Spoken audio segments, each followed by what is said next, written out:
Buenos días, ¿cómo están? Muy buen día. ¿Me escuchan? Sí, Sí, buenos profe, días. buenos días. Excelente. Vamos a dar inicio entonces a la clase del día de hoy. Iniciábamos entonces como mencionaba en el grupo de Telegram, a través de lo que es el tema 3. Vamos a revisar entonces algunos aspectos importantes de este tema 3 que tiene que ver esto con esos sujetos pasivos a los cuales se le debe aplicar el impuesto sobre la renta y parte también de lo que ustedes entonces van a trabajar en esa actividad acumulativa que ya les envié el correo para que vayan desarrollando la actividad. ¿Ok? Iniciemos con eso por si acaso, dudas al respecto de la actividad. ¿Quiénes han verificado el correo, por favor?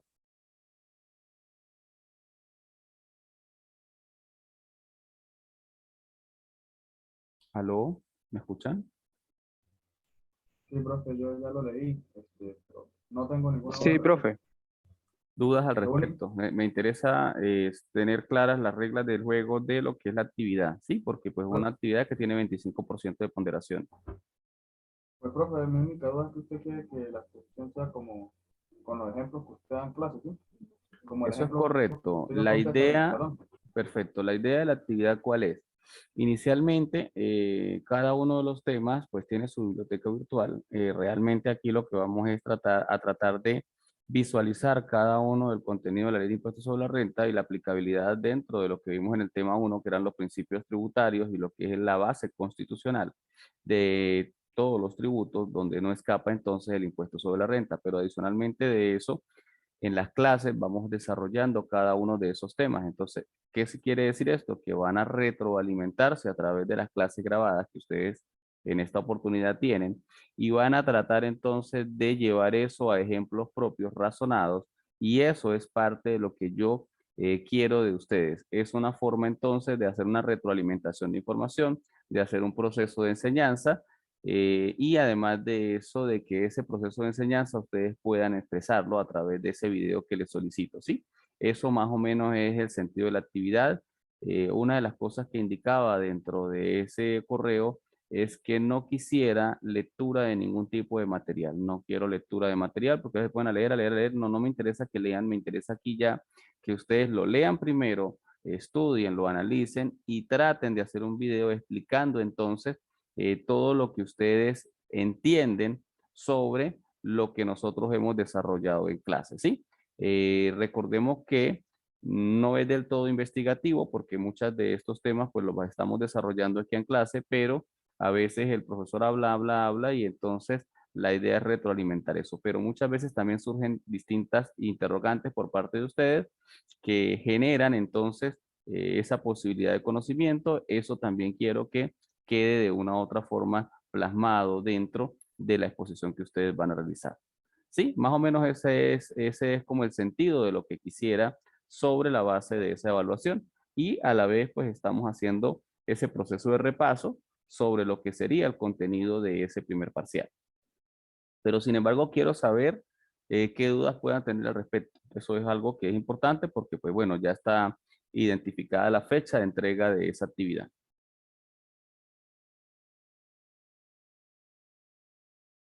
Les escucho.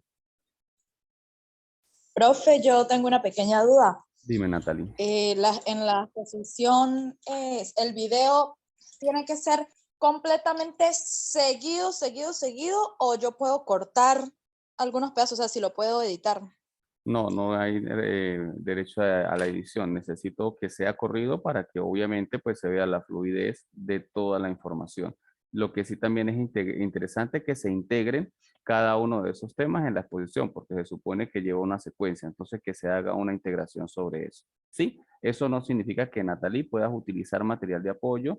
Si usted quiere de repente hacer algún ejemplo, hay personas que han colocado allí a veces en algunas actividades un pizarrón y explican algo, eso es completamente viable, ¿sí? Siempre y cuando no quede Lo mío solamente... es el porque yo siempre coloco palabras claves. Yo no soy de leer ni nada, pero siempre como para que no se me olviden ciertas cosas, yo por palabras claves. Entonces, pues, Claro, lo no sé pueden hacer, si eso se lo puede. pueden hacer, claro, el material de apoyo lo pueden colocar allí. Lo que pasa es que también veo que muchas veces se pueden leer el material de apoyo y al final usted dice, ay, ¿usted qué hizo? Nada, leer, porque no fue más nada lo que sucedió. No es lo que pretendo en esta actividad. Lo que pretendo es ver qué entendieron ustedes de cada una de las clases y que eso, dentro de lo que ustedes entienden, lo ejemplifiquen. O sea, coloquen allí una idea de lo que entienden para yo saber entonces realmente cuál es el significado que le están dando a todo este trabajo que estamos haciendo. Perfecto, profe. Bien, otra de las características importantes es que el video debe tener, cuando lo suban a YouTube, debe ser público, ¿ok? Y es importante que lo envíen tanto a mi correo como al grupo de Telegram. ¿Por qué? Porque las dos cosas las evalúo. Si lo envían solamente al grupo de Telegram, por ejemplo, y no está en el correo, lamentablemente de repente no lo corrijo. Es que sucede, generalmente cuando me siento a corregir, lo hago en mi computadora y lo reviso a través de el correo electrónico. Pero obviamente verifico que haya sido publicado en el grupo de Telegram. La idea del grupo de Telegram es que los demás estudiantes lo puedan ver, puedan visualizar la información que está allí. Y por otro lado, esto en el correo pues me permite a mí más fácil hacer como esa tabulación de quién me entregó la actividad o no, en qué fecha, en qué hora lo entregó y todo aquello, porque forma parte de eso. Y si alguien tiene el video antes de la fecha previa, lo puede también enviar, no tengo ningún problema. Hay una fecha límite, pero no una fecha de entrega. O sea que si alguien quiere hacer el video y enviármelo, eso también es viable, ¿ok?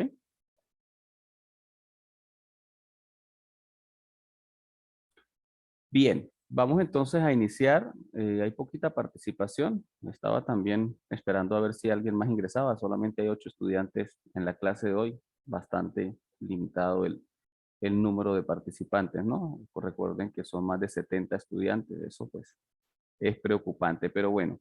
Iniciamos entonces con lo que sería el tema, perdón, el artículo número 7 de la Ley de Impuestos sobre la Renta que estamos desarrollando, que se refiere a cuáles son los contribuyentes, a cuáles son las personas sometidas entonces al impuesto sobre la renta. No sé si alguien me quiere colaborar con la lectura del artículo 7, por favor. Yo, Excelente. dice, están sometidos al régimen impositivo previsto en este decreto con rango, valor y fuerza de ley. Las personas naturales, las compañías anónimas y las sociedades de responsabilidad limitada, las sociedades en nombre colectivo, en comandita simple, las comunidades, Ok, así como vamos con calma, vamos con cualquiera. calma. Vamos con calma, Natalie. Excelente, pero vamos a ver. La primera sería en este caso el Ujú. numeral A, que se refiere a las personas naturales. ¿Quiénes son las naturales, Natalie? Ya hemos hablado un poco de ellas, Eh, graficamos inclusive en clase presencial todos los tipos de personas, entonces pues eso creo que lo tenemos claro. ¿Usted entiende por naturales quiénes? nosotros, Sí, sí. los, las, nosotros, profe, bueno, sí, Ajá, pero vamos no a sé escribir, cómo vamos a decirlo, tranquila, explicárselo. no te preocupes, una forma, esa es parte de lo que quiero, ¿sí? ¿Cómo lo perciben ustedes? ¿Cómo podemos entender realmente quiénes entonces serían y cómo ustedes se van a comunicar, en este caso Natalie, con la comunidad de negocios y le van a explicar, no, mire, están obligadas las personas naturales, ¿quiénes son? Bueno, son aquellas que tienen fondos de comercio. ¿Qué es un fondo de comercio? Son aquellas que se dedican al comercio conforme al artículo 2 del Código de Comercio, pero son personas que tienen asociado entonces la responsabilidad de pagar. Somos todos los seres humanos, podemos decirlo, ya ahí eso pues genera ya una identificación muy personalísima, pueden ser hombres, pueden ser mujeres. Te pregunto, Natalie, ¿un niño puede ser una persona sometida al impuesto sobre la renta? No, No, ¿por qué? Está bien, es yo, interesante, ¿por yo, qué no? yo digo que no, Porque ¿quién dice que sí? A ver, y lo porque, argumenta. ¿cómo así, profe? Bueno, tú dices que no, quiero otro que diga que sí, a ver si lo hay, y que diga que sí, lo argumentemos a ver quién al final gana, llamémoslo así.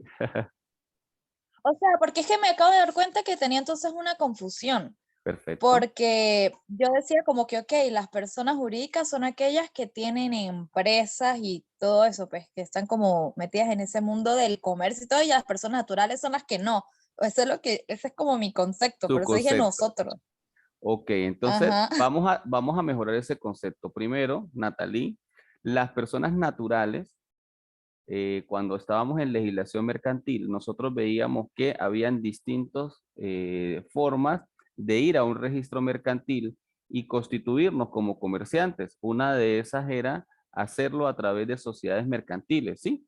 Y otra era a título personal. Yo, Jesús Abel Sequeda Mora, yo quiero dedicarme a vender, por ejemplo, teléfonos, celulares. Y esa va a ser mi actividad comercial. Eso significa entonces que a lo mejor yo necesite colocar un localito en Barrio Obrero y pues acreditarlo con alguna publicidad donde las personas pues me conozcan. Eso significa entonces que yo también para eso debo dar cumplimiento a algunas disposiciones legales y me dirijo a un registro mercantil y solicito entonces a través de un abogado hacer un documento, en este caso en condición de firma personal o lo que nosotros llamamos fondo de comercio, y escribo allí el objeto que voy a tener, mi dirección, el capital que más o menos voy a utilizar para ese negocio de venta de teléfonos y al final entonces empiezo a activarme y eso significa que yo, Jesús Javier Sequeda Mora, estoy haciendo una actividad comercial conforme al Código de Comercio, tengo un registro de comercio,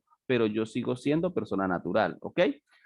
Ahora, hay unas personas Ah, jurídicas entonces, diferentes. ahora, Ajá, ahora sí, dime, Natalie. ahora sí respondiendo a su pregunta de lo de los niños, entonces, entonces así viéndolo de esa manera, pues por ese motivo yo digo que un niño, porque un niño es como, un niño no sabe nada de eso, pues, Un de niño no formar una tiene empresa capacidad, y llegar a eso, exacto. no tiene capacidad. Aquí dice Porque si Levi. viéndolo de esa manera, pues entonces así sí. Mire lo que dice Levi, dice que no tiene audio, me preocupa que no tiene audio, dice que no percibe un salario ni tiene mayoría de edad. Vamos a llegar allá, Levi. Excelente el razonamiento que me haces por el chat. Vamos a ver otra cosa. Hay unas personas, como está diciendo Levi, que son asalariadas. Son aquellos que tienen solo un sueldito en cualquiera de los contextos, puede ser en el ámbito privado, en el ámbito público, puede ser que sea un funcionario público o una persona que trabaja en una empresa. Él tiene un sueldo. Pregunto, ¿esa persona estaría catalogada como una persona natural? Sí, es una persona natural. No tengo un fondo de comercio como el ejemplo que coloqué ahorita de la persona que vende teléfonos, pero eso también es una persona natural, ¿sí? Desde el punto de vista de la ley de impuestos sobre la renta, mire que aquí no se hace diferencia en ese primer literal. Él dice las personas naturales, o sea, el asalariado y el que no sea asalariado, que sea comerciante, paga impuestos sobre la renta, ¿sí? Ojo, pero tampoco me está haciendo una diferencia y me dice, no, solamente los mayores de edad, las personas naturales mayores de edad, no, me está diciendo las personas naturales. Y dice Levi en ese momento que participaba que ellas no están obligadas a pagar impuestos sobre renta porque no tienen salario. Pero ¿será que no hay niños que tienen más dinero que un adulto? Pregunto.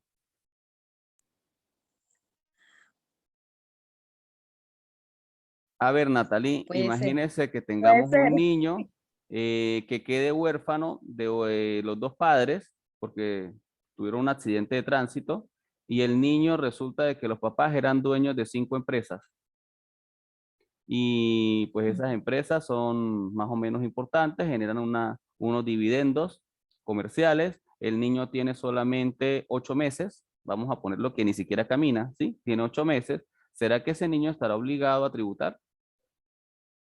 Él es el dueño, único heredero, no hay más. Profe, ¿y si el niño tiene un representante? Ok, pero ¿quién paga, el representante o el niño? ¿Quién es el dueño del dinero, del patrimonio? El niño, pero yo digo que el que pagaría, bueno, pienso yo que el que pagaría el representante, porque ajá, el niño de 8 meses, ¿cómo va a hacer eso?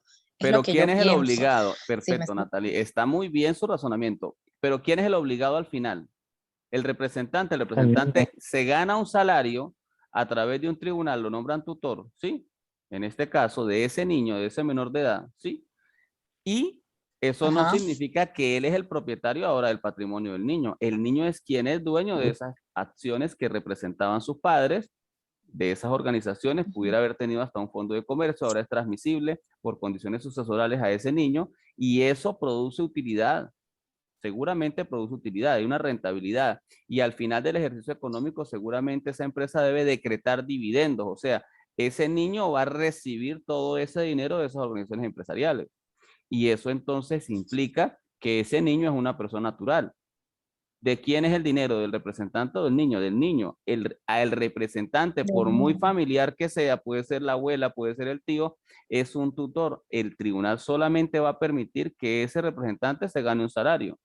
Él pagará impuestos sobre la renta por el salario que se gana, pero no por la totalidad de los dividendos que reciben las organizaciones empresariales. O sea que habría que esperar entonces a que el niño tenga la mayoría de edad que él pueda decidir por sí solo y saber qué hacer y así. No. Desde el mismo momento de los 8 meses que él es propietario de esas acciones, usted va a parar las empresas tienen que seguir funcionando.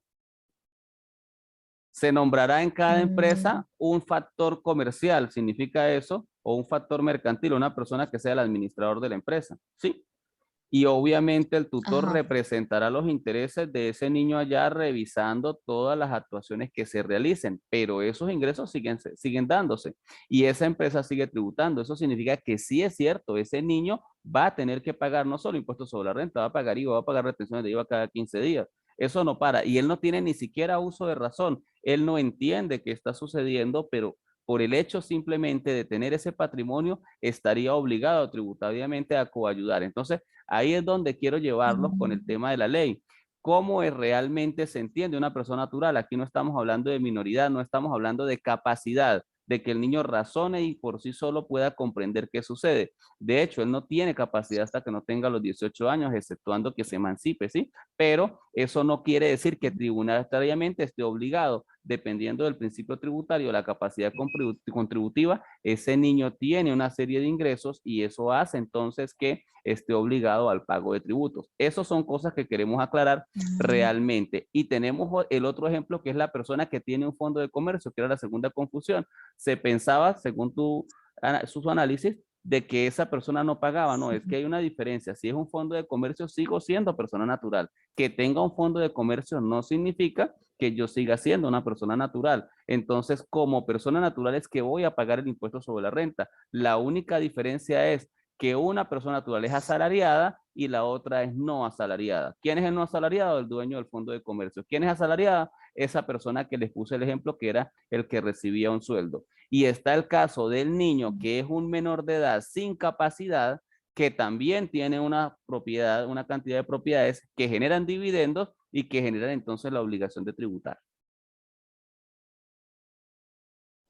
Ok. Sí mejora la explicación de entonces quiénes están obligados y sujetos a eso. Mire lo interesante de analizarlo de una forma correcta. Pero hay algo más, Natalí. En el derecho venezolano, el Código Civil dispone quiénes son personas. Mire lo interesante de que nosotros entendamos quiénes son personas. Entonces, ¿quiénes son personas? Son personas aquellas que inclusive al momento de concebir pueden ser desde el contexto del derecho civil personas. O sea, el niño no ha nacido, está en la barriga de la mamá. Solamente el derecho civil establece una condición para que sea considerado persona, que es que ese niño nazca vivo. Y ahí tiene entonces la importancia de que si ese niño al momento de nacimiento muere, se tenga que revisar el acta de defunción para determinar si nació vivo o no nació vivo. Porque si nació vivo, ese niño existe en el mundo jurídico y se considera persona y entonces es un niño que podría estar sujeto, inclusive en ese caso, a condiciones sucesorales, o sea, a recibir parte de algún patrimonio. Y eso son cosas que pueden darse dentro de toda esta situación de la vida, en donde algunas personas muere de repente el papá, era un millonario, y entonces dejó un niño y el niño estaba en el vientre de la madre. Y ese niño entonces, del momento de su concesión, pudiera llegar a ser considerado persona. Y eso significa que sobre la base de ese patrimonio, vale el ejemplo que estoy colocando, ese niño inclusive tendría que tributar. ¿Por qué? Porque al final el heredero de todos esos bienes, ¿quién va a ser? Ese bebé. Pero va a estar siempre entonces sujeto a una condición, a que en el momento del nacimiento el niño nazca vivo. Si nace vivo y sigue viviendo, no ha pasado nada. Va a crecer y al final que tenga 18 años se va a representar solo. Pero puede darse el caso que al momento de nacimiento muera. Habría que revisar si nació vivo o si estaba muerto en el vientre al momento del nacimiento. ¿Sí me comprendes entonces eso, Natalie? Sí, profe, sí, ya Y le estoy vean entendiendo mejor. entonces cosas que a veces dependen de cierta manera de los abogados, pero a veces no, porque ustedes como contadores públicos, ustedes van a tener que realizar en algunos momentos para otro tributo, que es el derecho sucesoral, sucesiones y donaciones, cierto tipo de documentos en donde van a graficar el estado de situación financiera a valores venales y van a tener que presentar como profesionales de la contaduría pública esos informes para la presentación y el pago de los impuestos sucesorales, y muchas veces tienen entonces que también hacer informes para los registros mercantiles en donde están involucrados menores de edad. Los menores de edad, así no tengan capacidad, pueden ser propietarios de organizaciones empresariales, y eso se da en la práctica y eso se da en el día a día. La única diferencia es que ellos no pueden llegar a la empresa a decidir y a decir algo, sino que van a estar representados en este caso por su representante legal, la persona que a través del Tribunal de Protección de Menores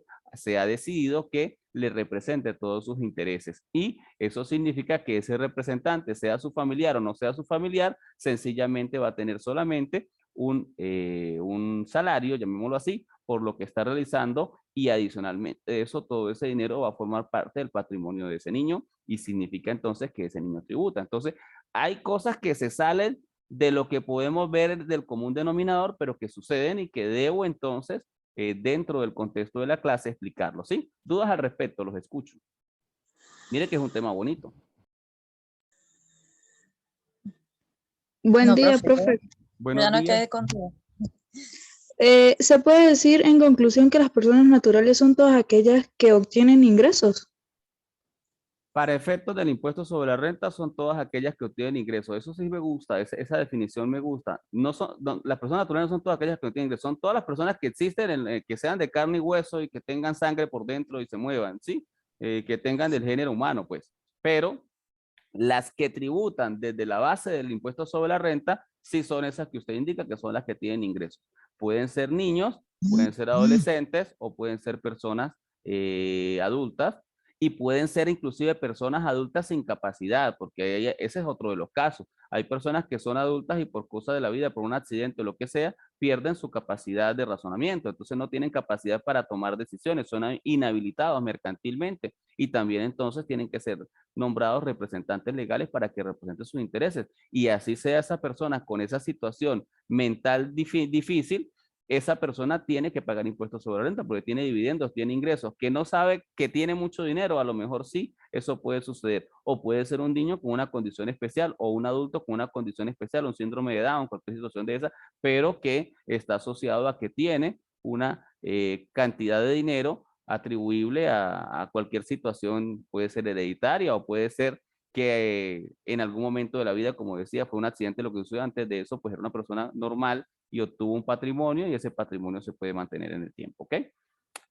¿Dudas al respecto? ¿Queda eso claro para pasar al segundo literal? ¿Sí? Sí, Sí, profe, profe. queda claro. Sí, profe. Natalie, ¿algún comentario adicional? Chévere. ¿Mejoró entonces Pues, quiénes son pues no, naturales? profe.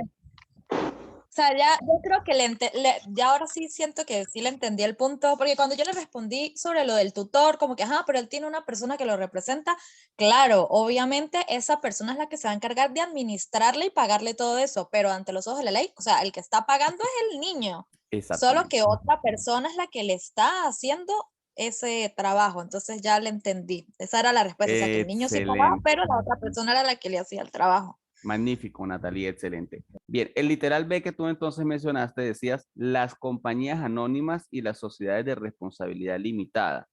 Ojo, ¿quiénes son las compañías anónimas y quiénes son las sociedades de responsabilidad limitada? Pregunto.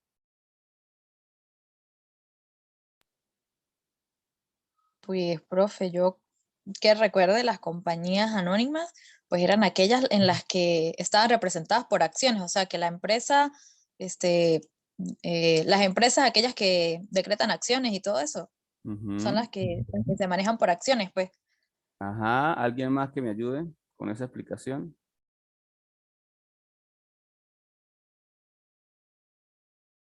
¿Quién más? O sea, sí, es como, son aquellas que su patrimonio está representado por acciones. Ese como tal es el concepto de una empresa, una compañía anónima. El que yo tengo, pues, el que yo sé. Ajá, a ver, ¿quién le ayuda? Profe, que yo sepa, pues, una organización compuesta por socios o por acciones, bien sea, Ujú, uniendo recursos para obtener ganancias de o algún objetivo de trabajo o produciendo ujú, un producto. ajá. ¿Alguien más?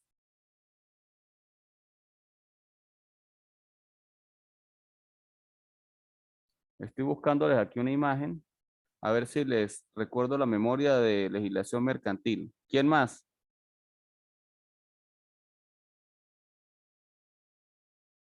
¿Quién más participa? ¿Qué diferencia hay entre sociedades anónimas y sociedades, compañías anónimas, perdón, y sociedades de responsabilidad limitada?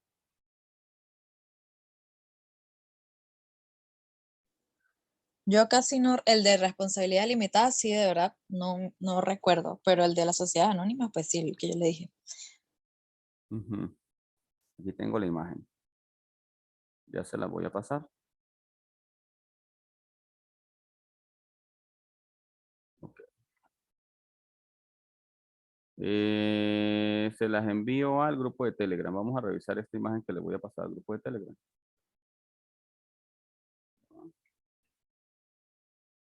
Ok, ¿la ven? Vamos a ¿Cómo ver. están entonces esas sociedades? Esas son las que registramos ante el registro mercantil. Vamos a recordar esa lámina porque tenemos que darle curso a este artículo 7 que va a continuar hablando de ellas mismas.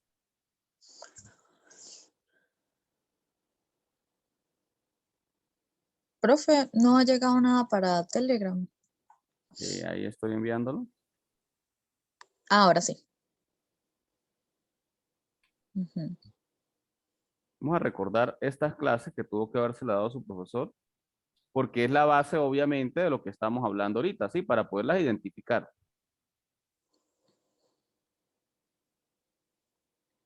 Ajá, ya tenemos la imagen, profe. Ok, ahí está la imagen, la 7 y la 8, ¿sí? Que les envié por allí. Leamos esa imagen y me dicen entonces quiénes son y qué diferencias podríamos tener. Mm, mm. Y inclusive les voy a colocar aquí la diferencia de responsabilidad limitada para que la leamos. Ahí está la 10. En teoría ustedes deben saber eso, ¿sí? Y les voy a pasar la 11, que es la de compañía anónima, y ahora ustedes me van a decir quién es la una y quién es la otra. Yo por ahora solamente tengo dos fotos. Ya me llegó la tercera. Sí, Vamos a ver. están cargando. Ok. Ok, revisamos entonces. Aquí está la de responsabilidad limitada y solidaria. Es esa, ¿sí? La que estamos Ajá, viendo. vamos a revisar exactamente. Si quiere, regresemos entonces a la lectura del artículo, ¿sí? Estamos revisando el artículo 7, vamos con el segundo literal y dice, las compañías anónimas y las sociedades de responsabilidad limitada. Ahora, ¿quiénes son las compañías anónimas y quiénes son las sociedades de responsabilidad limitada? Voy a aclarar y empezar con esto. Creo que eso en clase lo di con ustedes. Hice un resumen. Existen algún tipo de personas, primero esas personas, compañías anónimas de responsabilidad, son personas jurídicas. Esas personas jurídicas existen desde el contexto mercantil y existen desde el contexto civil. Tanto las del contexto mercantil como las del contexto civil pagan impuestos sobre la renta y pagan muchos tributos. No hay diferencia. Son solo algunas que están exentas y exoneradas. ¿Sí? Eso es algo interesante que nosotros también tenemos que aclarar. Ahora, hay algunas, en este caso las que están en literal B, que se registran ante el registro mercantil, valga la redundancia, porque hay otras que se hacen bajo la figura civil y se hacen a través del registro público. En este caso, las compañías anónimas están asociadas a qué? Inclusive les coloqué la lámina, díganme. Ahí tienen la chuleta. Ujú. La lámina 11 y la lámina 10. Que su responsabilidad es hasta el capital aportado, o sea, las acciones o capital que tienen dentro de la sociedad. Esa A es diferencia, la generalidad de todo tipo de sociedades. Yo, en el caso de las sociedades mercantiles, decido separar un patrimonio de la persona natural y colocarlo allí dentro del contexto de inversión y yo voy a ser responsable por ese patrimonio que voy a colocar en esa sociedad mercantil. Ahora, esa sociedad mercantil puede ser una compañía anónima y una sociedad anónima. la sociedad de personas de responsabilidad limitada. Ahora, la sociedad de responsabilidad limitada, ¿qué significa? Que esa sociedad va a tener allí, primero, la constitución sobre una base mínima de capital. ¿Qué sucedió con el Código de Comercio? Tenemos un Código de Comercio de 1955. Si le quitamos el Viernes Negro, que fue en 1980, en los años 80, más todo lo que pasó en los últimos 20 años con esos ceros que le quitaron a la moneda, pues prácticamente ese monto es inexistente. Eso no vale ni siquiera una puya, ¿sí? O sea, eso no tiene ningún tipo de valor para el proceso de constitución. ¿Tenía sentido la figura de responsabilidad limitada? Sí, porque de alguna u otra manera esa sociedad de responsabilidad limitada hacía que yo construyera una sociedad y que de cierta forma el patrimonio fuera mínimo, y si yo iba de repente a generar cualquier tipo de negociación, pues la persona sabía de que no había responsabilidad solidaria con cualquier negociación que se hiciera. Obviamente ya no se pueden constituir por la limitación que les digo, está valorada en el Código de Comercio en bolívares y esos bolívares ya no existen, entonces es imposible su constitución. Ahora, ¿quiénes son las sociedades de las compañías anónimas? Son aquellas en las cuales se determinan acciones, ¿sí? Las personas tienen acciones y a través de esas acciones que tienen, pues sencillamente se va a generar entonces la posibilidad de hacer una inversión, pero es abierta. En este caso yo puedo aportar lo que yo quiera, mucho o poquito, es completamente abierto el monto del capital que puedo colocar. La diferencia entre la responsabilidad limitada era que allí pues era muy pequeño el monto que se colocaba. Ahora, pregunten ustedes, profesor, ¿y en el momento existen constituidas ya sociedades de responsabilidad limitada? Sí, hay muchas sociedades de responsabilidad limitada que se constituyeron hace muchísimos años y que todavía funcionan. Un ejemplo de ese tipo de sociedades, casi que todas las joyerías, debe ser por su carácter de importancia, esa cantidad de empresas se hicieron bajo la figura de responsabilidad limitada. Habían unas empresas que se llamaban casas de empeño, todavía en algunos casos funcionan.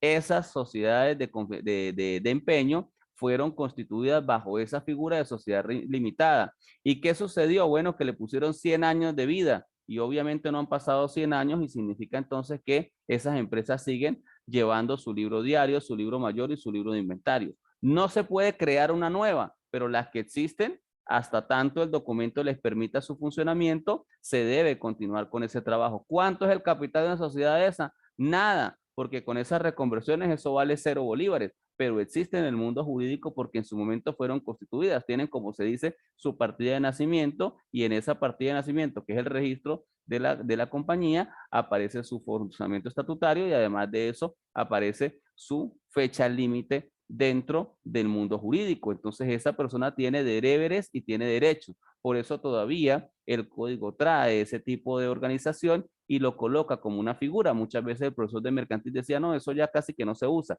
Es cierto, no se usa, pero no significa que ustedes, contadores públicos, vayan a encontrarse con ese tipo de sociedad y tengan entonces que hacer de cierta manera un estado financiero de ese tipo de sociedades, porque tienen ingresos, tienen egresos, tienen todo un procedimiento tributario, ¿ok?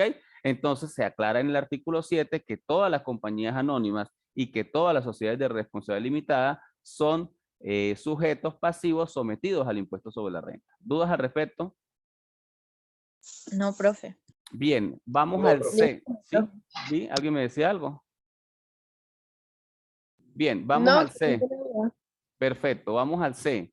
Las sociedades en nombre colectivo, en comandita simple, las comunidades, así cualesquiera otras sociedades de personas, incluidas las irregulares y de hecho. Ojo, y les pasé por el grupo de Telegram una imagen, ¿sí? ¿Cuál era? Ya les digo cuál era porque ya ni siquiera sé qué les pasé. Reviso. La número 7, revisen esa imagen. ¿La ven? ¿Qué hay Sí. en la 7? Todas esas que están allí, ¿qué son? Corporaciones, asociaciones civiles, Sin ¿sí? fines de Con lucro. fines de lucro y sin fines de lucro, y hay fundaciones. ¿Dónde se constituyen esas empresas? En el Código Civil.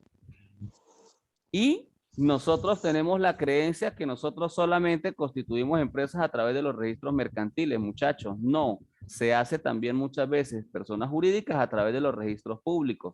Ahora lean nuevamente el artículo. ¿Qué dice? sociedades en nombre colectivo, comandita, comunidades y cualquiera otras sociedades. Cuando dice cualquiera otras sociedades, incluye entonces las que están constituidas a través de la figura no mercantil, que significa en este caso bajo el proceso establecido en el Código Civil. Ojo, ¿será que las corporaciones, las asociaciones con fines de lucro, sin fines de lucro o las fundaciones deben llevar contabilidad, sí o no? Sí. Sí, Sí, profe. ¿Y deben tributar? Claro, ya estamos diciéndolo aquí de antemano que están obligadas a pagar impuestos sobre la renta. De hecho, la ley va mucho más allá.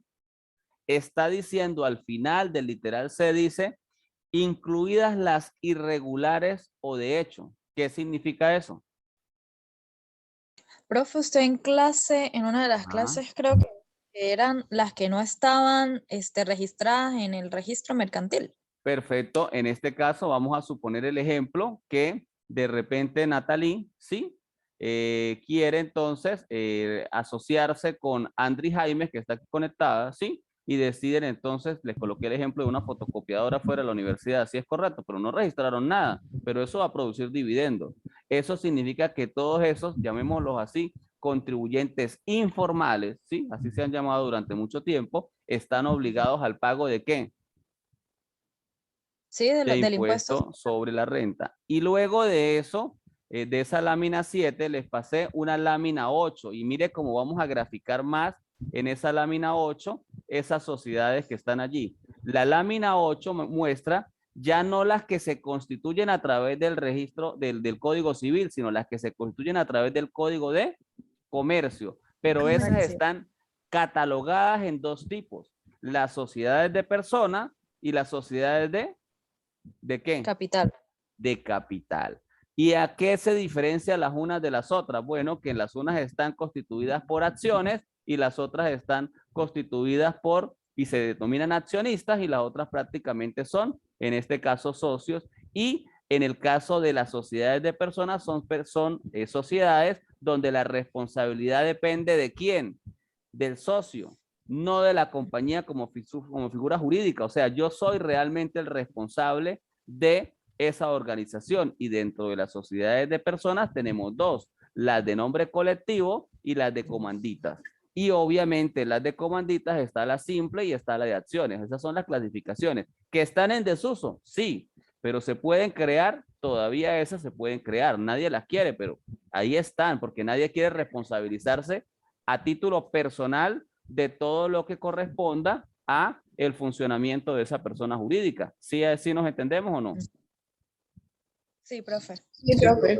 Ahora, existe SB, que son las sociedades de capital. Esas sociedades de capital se llaman muchas veces sociedades anónimas o muchas veces compañías anónimas. De esas se constituyen todos los días muchas. Y también están incluidas las que estaban en el literal B, que en este caso eran ¿quiénes?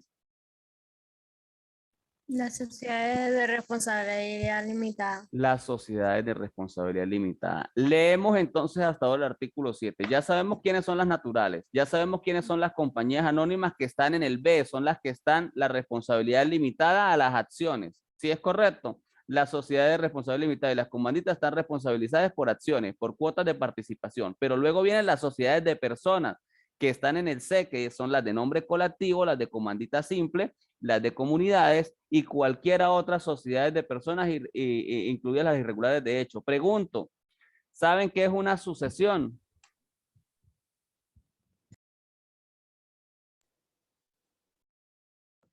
No, La verdad,